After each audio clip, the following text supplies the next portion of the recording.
School was meant to be the great equalizer, where everyone had an equal opportunity to make it in life, achieve their dreams, and be successful in life. It has somehow managed to accomplish this goal of being the great equalizer, unfortunately in the negative direction, by making everyone dumb and broke. It's clear that the original intention of school was actually good. At around the same time when the whole concept of proper schools came up and the curriculum that is currently being used came up, the Industrial Revolution was coming up and there was a lot of manufacturing. So a lot of how curriculums was developed was that people were being trained to actually take up manufacturing jobs. Now the way manufacturing jobs work is that everything was meant to be like a robot. We are producing this number of clothes, we are producing this number of, let's say, furniture, and you want to make it as efficiently as possible. So you train different people in different specialities to make sure that they do the same things over and over again, and then you'll have a lot of that product out. And so school was designed to be that thing where you have people being trained to do this, then other people being trained to do this,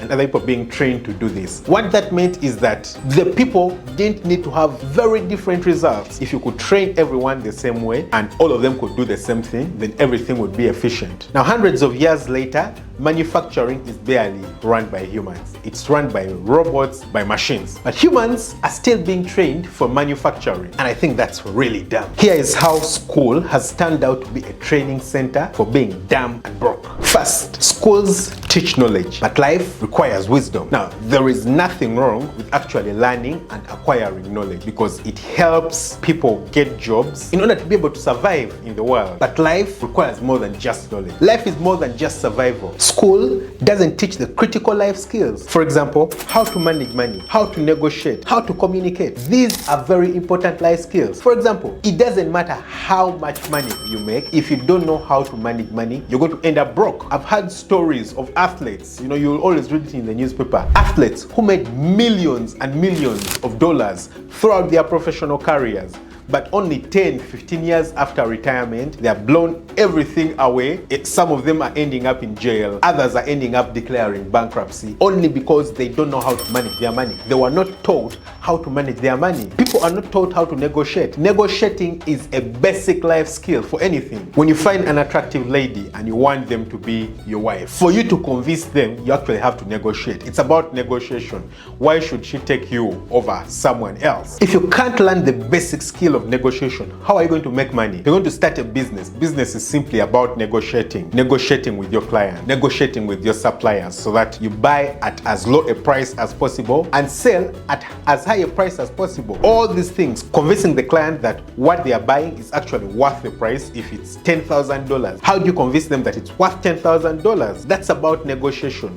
Communication. How do you get other people to actually join your vision, to move along with you? If you don't develop these skills, you're certainly going to end up broke in this world of ours. A lot of the important basic life skills required are left to parents to train their children. But that's not right, because number one, a lot of parents are actually not equipped to train children these things. If a parent, for example, is not good at communication, how do they train their child to be a good communicator? They were never taught how to communicate. It doesn't come naturally to them. So how do they train their child? But secondly, people actually pay a lot of money to send their children to school. People get, student loans, get into debt to be able to send their children to school. So it's very unfair that an education system that people spend a lot of money on actually doesn't deliver the value and get the children out of the system when they have actually gotten what they are meant to get. Other important life skills that are not taught in school are things like personal growth, emotional intelligence. Emotional intelligence is very important. That's why a lot of people actually end up becoming addicts to drugs,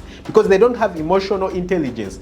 They don't know how to deal with themselves when they find themselves in position where they have heightened emotions, they're under a lot of stress, or they're under a lot of excitement because they're probably gotten too much money and they can't believe it. Things like health and managing your own health, those are things that are not taught in school but are very important. Number two, school is actually a terrible learning environment for many jobs. Now, I know that doesn't make sense because you're imagining that the whole purpose of school is for people to learn to go and do their jobs. But consider this, depending on where you are and which country you're in, between 10 and 80% of all recent graduates actually don't have jobs. Also, about a third of all university graduates don't feel like school actually prepared them for the life after school. Also, the biggest percentage of graduates, that's more than 50% of all graduates, are actually doing work that's outside their area of training. So the problem with school is that it has very little hands-on training. Think about it. A lot of places, people who actually go and do a little bit of short hands-on training,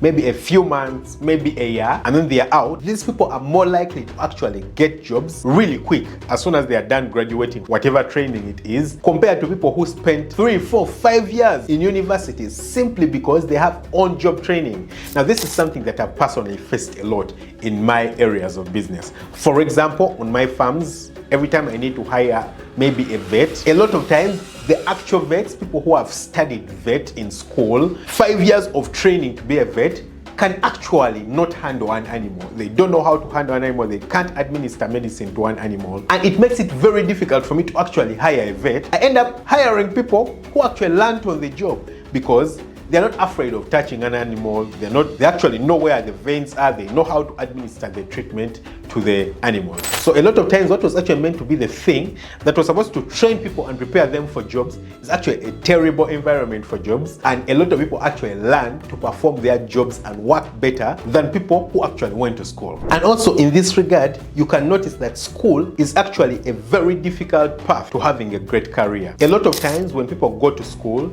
they imagine that as soon as they're done with school, they will be hired. You know, you get done with school, you step out, and someone already has a job for you, which actually doesn't turn out to be that way.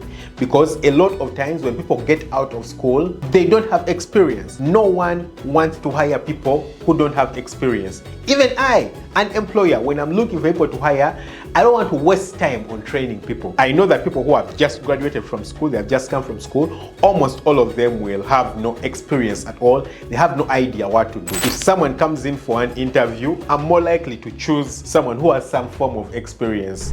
And so that means the people who have actually just graduated are going to face a very, very difficult time starting off and actually moving forward in their careers. So ideally, what school promises is potential. You know, you'll get out, the person is a fresh graduate, and we believe that they have potential to develop a lot of skills, to do a lot more than someone who didn't go through school.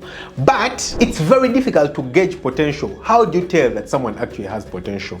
If someone is hiring for a job, they're not going to hire based on potential. You actually want to hire someone who can do that job, who can do that work, because how are you going to look at potential? It's impossible. Very, very difficult to gauge potential. So because of that, it makes the path of people who actually want to grow their careers quite difficult. Over the first few years, graduates find a very difficult time actually looking for jobs because no one wants to hire them. And then finally, but most importantly, grades distort one's perspective and perception of life. You see, I once read a very beautiful book by Robert Kiyosaki that nicely represents this. The title is Why A Students Work for C Students and B Students Work for the Government. It's very interesting because A students usually expect straight A's in life out of school. Unfortunately, life is far from that. It's actually the exact opposite. In life, you have to have a lot of F's for you to actually make it an A. What that means is that in life, success actually comes from repeated failure. If you read most of the successful businessmen in the world, they'll tell you that they failed very many times before they actually succeeded. If you consider the story of Thomas Edison, for example, the person who actually came up with the light bulb, he failed so many times before he actually succeeded. Hundreds and hundreds of times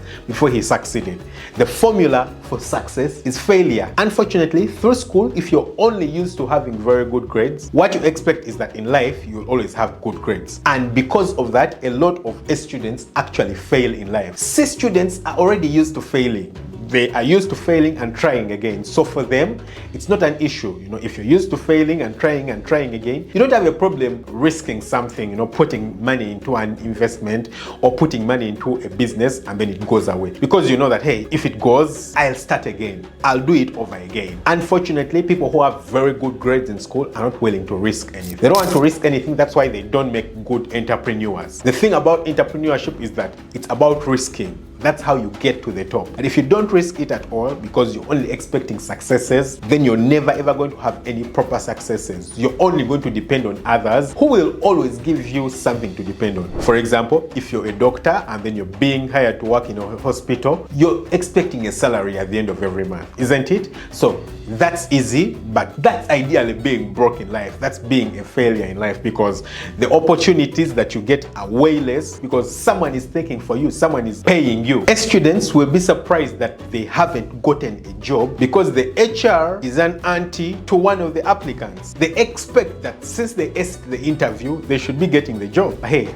life is very totally different from that. The thing with life is that you only fail in life if you give up, and school teaches it the other way around. It makes you feel like you can always succeed at life on the very first attempt. So if you only take one attempt and then give up, then you will never be a success in life. You have to be ready to do very many attempts, get ready to fail very many times before you actually succeed and make it big. And don't get me wrong, the purpose of this video is to show that our current education system is actually crappy. School in itself is not a problem. School should be aligned to train people in a different mode, not like they train people in the ages of manufacturing. Right now, it's about being creative and thinking outside the box, and school needs to be adapted in such a way that people can be taught to think outside the box and not to cram and remember things. If you've enjoyed this video, I trust that you'll enjoy this video right here. Catch you very soon with another video. Bye-bye.